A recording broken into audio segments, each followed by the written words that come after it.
Hey guys, it's Ashley. I've got a lot to unpack today, so bear with me. Today's Thursday. I went to the ER Tuesday night, right?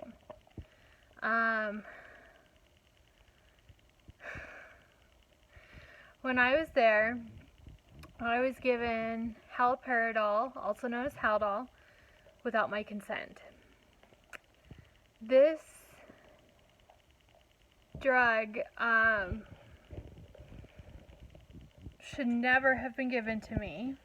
I was there for GI reasons. My GI doctor told me to go because of malnutrition, dehydration, because I have a GI obstruction due to paralysis of the bowels and intestines, and and also as part of that, and as part of a transient intussusception, I also have my stomach that keeps folding on itself, and so I'm very nauseous. I'm throwing up a lot, and I can't get food down, and a lot of times I can't get fluid down. So I also have epilepsy. Haloperidol, the side effects,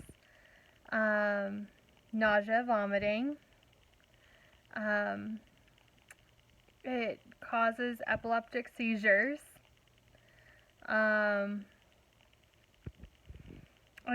It's a drug that's designed for people in psychosis. It's designed for people who have schizophrenia. I have none of these diagnoses. So why was I given this drug? And at the time that it was put in my IV, I was told it was Ativan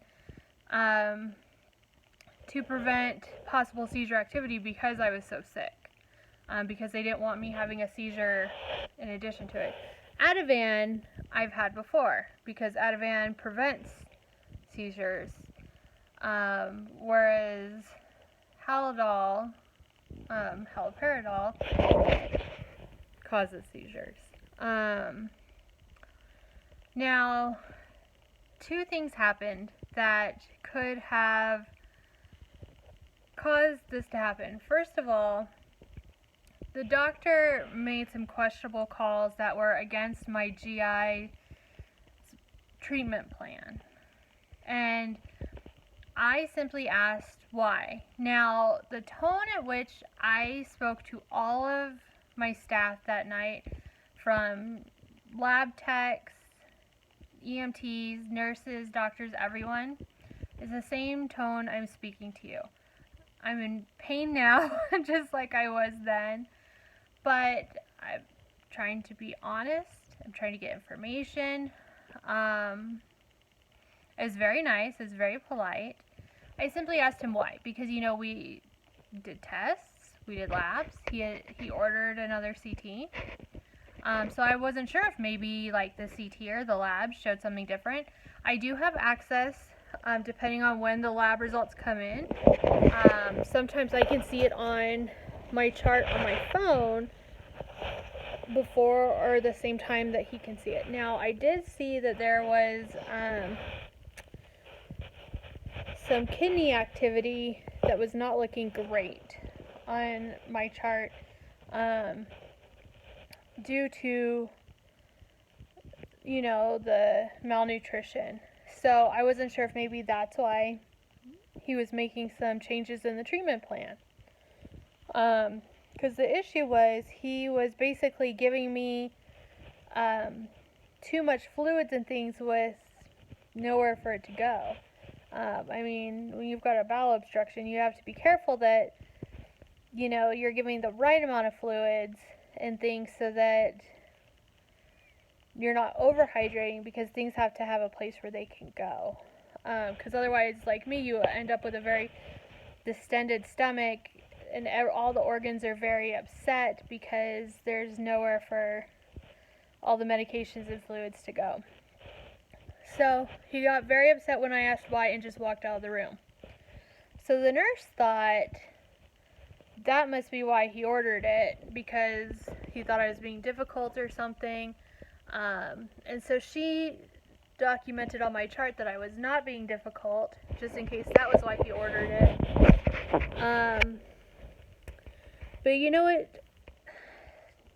once I got home and I was thinking clearly, something else happened that night. And I'm wondering if this makes more sense as to why he ordered it. Because he hadn't necessarily seen me yet, but he had already been ordered as my doctor and was already on my chart as my doctor at that time.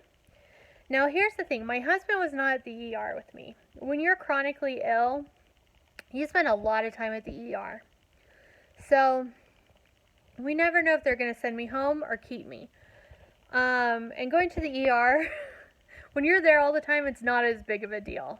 I mean, so what we do is, it is more comforting for me to tell my husband to stay home, take care of the dogs. You know, we've got a very, anxious rescue dog. I've got a baby puppy who's 11 weeks old who really needs, to be fed on time, have her needs taken care of. I've got an older father-in-law who I worry about if he doesn't get, fed a nutritious meal. So I feel better until we know if I'm going to be kept or if, an emergency surgery is going to happen, something like that.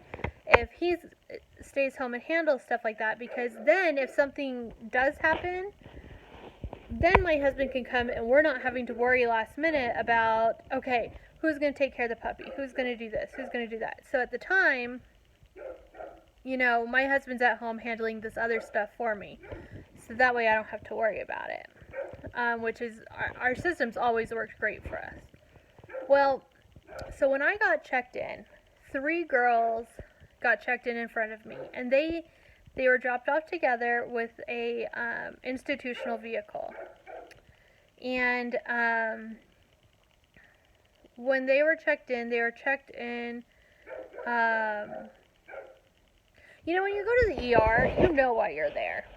Like, you're sick, you know why you're there. So when they were getting checked in, they were, having to, come up with stuff. I think I have a cold sore? Maybe? So, I mean, everything was very odd. And the first girl who checked in, they triage you right away. But instead of getting triaged, she, ran as soon as she saw there was a free phone and started making phone calls. And she was like, yeah, I'm not allowed a phone back at the place, but I have a phone here. And yada, yada, yada. And she's making phone calls. So, I mean, everything started acting weird right away. And then the guy who checked in after me did not speak English, and he had a little boy with him, about 2 to 3 years old, who's coughing. And she was very, very interested in the little boy. Oh, your little boy's sick, huh? Oh, your little boy's sick. So the way it goes, they triage us, and then they send us into the next back room to get some labs done. So there's 4 seats. So it's me and the 3 girls who got checked in together in the seats. So I'm on my phone. I'm updating my Ashley and the Abled page because I said I would give an update when I got there. So I did. I'm uploading the video. And I'm, I try not to listen to people's business. I'll admit, I knew that they were not there for serious stuff because I was annoyed. I'm there, I'm in a lot of pain, and they're taking a long time to check in. So, yeah, I heard that, they weren't necessarily there for serious stuff. So then, their conversation kind of turns about how, and we're sitting elbow to elbow, scrunched in together. So it's kind of hard to, not, be part of the conversation, or at least hear it. And they're talking about how, they're gonna, whatever they have or don't have, they'll sign each other's papers saying that they're on bed rest so they can get out of stuff, and at least whatever it is got them out of, today, and, stuff like that from the recovery center where they're at. And so they start talking about, what they did before this, and apparently they all worked on Central, which is the main avenue where people prostitute themselves here. And they all worked together with this Cuban gentleman, and they all found that the easiest money that they they're clearly not shy about this. They're talking really loud about it. The easiest money that they got was giving tips on who would be the easiest to human traffic to this certain Cuban gentleman. And, well, next in line comes the man again with his little child. So the first girl again gets up so he can sit down with his child on his lap, and she's again really, really interested in this child. And then she's making phone calls again with that free phone. She goes and stands by the free phone again, and she's making calls to somebody about how, like, don't worry, she's found another way to, like, make some money real soon, and she'll see this person real soon, and don't you worry about it. Mama's found a way, and she's gonna make money the easy way again real soon, and this little boy's gonna, and she didn't say which little boy, but she said this little boy is gonna help her get a real big payday soon, and she's gonna see him again real soon. The thing is, they always say, if you see something, say something. So I've got 3 girls sitting next to me who've been acting really suspiciously, who are talking about how the best money they've ever made is helping a human trafficker, who are acting very suspiciously interested in this little boy whose dad does not speak English. So I go and I pull aside one of the EMT techs, who, by the way, does not know subtle. I was like, oh, I think you said you were going to help me over here, right? And he's like, who, me? No, I didn't. So I pull him aside. I tell him what I've heard. And he's like, what? Like, what? So I have to explain it to him like 4 times. And then he's like, oh, okay. So then he tells security. They get a translator nurse to stay with the little boy. And things like that. Well, then, all of a sudden, there's things being put in my IV. I'm being left in the waiting room before being, like, taken back for my CT and things like that. And all of a sudden, I'm blacking in and out. I sent a text message to my dad saying, I'm being left alone in the ER. I'm blacking out, and I'm scared. And I'm asking for help, and nobody's helping me. That is a scary situation. And I hope I'm wrong. And this doctor just didn't know what he was doing, and he didn't know he was giving me a drug that was completely inappropriate for me and exacerbates every condition that I have. And that it was not in retaliation for me coming forward and saying, hey, these people are talking about human trafficking, and they're showing a lot of interest in this boy. And doing the right thing and saying something. Because you know what? Like, I would feel like a really shitty human being if I didn't say something, just to have security have an extra eye out. And then I saw in the news that that little boy got taken and was never heard from again. So, I mean, it's scary. I've had a lot of PTSD, which I already have triggered from going to the hospital that night. I've had a fever and night sweats trying to get this medication out of my system. All of my dreams have been nightmares because it creates hallucinations. This drug is nasty. And they gave me a huge whopping dose. It's in my paperwork. I mean, they didn't just squirt in a little. They, like, squirted it in. And,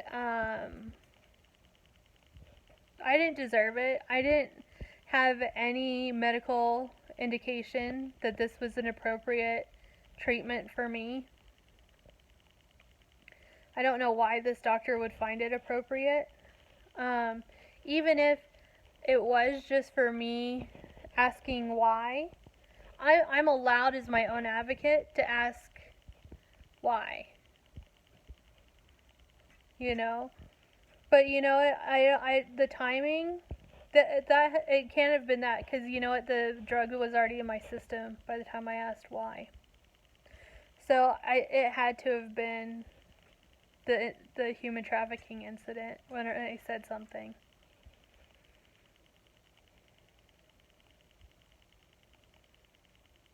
So, I just think that's really messed up. I mean, my body's really hurting from this. Trying to get back to just the pain level where I was before. And, that's not how you treat a person. Like, even if I was wrong and I was just being nosy, and let's say I was just being completely racist and just didn't like the looks of them, which, by the way, is not the case at all, and just completely made stuff up, that's still not how you treat a person. And if you look at the tapes, 100% everything I said is there. 100% everything I said was there. I did not dramatize a single thing.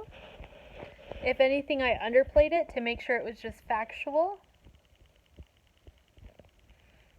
And you do not drug a person in retaliation for them telling the truth.